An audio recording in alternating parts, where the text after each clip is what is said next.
The price of beauty? Adaise was the kind of woman who turned heads wherever she went. With smooth, dark skin that glowed like polished ebony and eyes that held the secrets of the moon, she was the pride of her village. Men longed for her, and women envied her. But her heart belonged to one man, Chike. Chike was hard-working, but poor.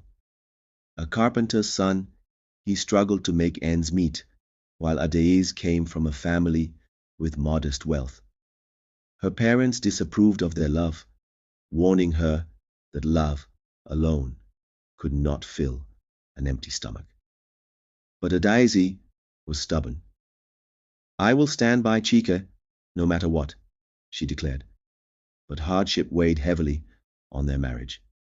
Chike's business barely brought in enough to feed them, and soon Adaise grew weary of struggling.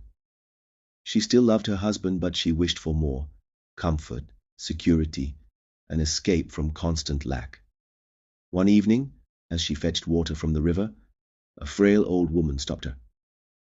"You seek fortune," the woman murmured. "I can give it to you, but it will come at a price." Adaise frowned. "What price?" "Your beauty," the woman said simply. "If you sacrifice it, your husband will become the wealthiest man in the land.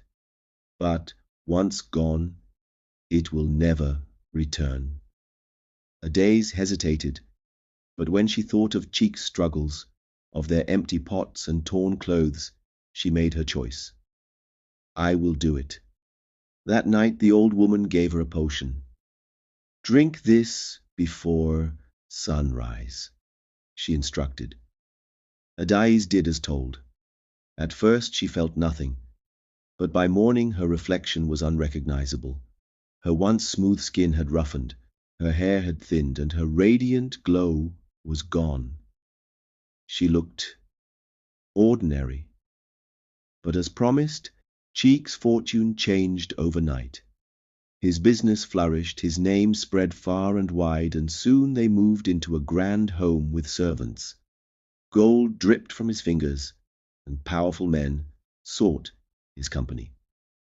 At first, Chike was overjoyed.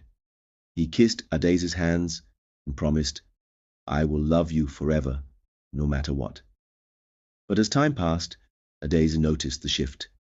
He stopped looking at her the way he used to. He avoided her touch. Then the whispers began, of beautiful women drawn to his wealth, of late nights and secret meetings. One day, Adaise walked into a feast he had thrown, only to see him laughing with a young, stunning woman, his hand resting too comfortably on hers. When Adaise confronted him, he sighed. "Adaise, things have changed. I have changed." Her heart shattered. "I gave up everything for you," she cried. Chike's expression was unreadable. "And I will always be grateful," he said, "but I can't force myself to love what no longer pleases me." Days later, he brought home a new wife. Adaise, humiliated, packed her belongings and left. She wandered back to the river, searching for the old woman. "Give me back my beauty," she begged. The woman shook her head. "Your beauty was never the true price, child. The price was learning the truth. He never loved you for who you were, only for what you were." Tears streaming down her face, Adaise disappeared into the night, realizing she had sacrificed herself for a love that had never truly existed.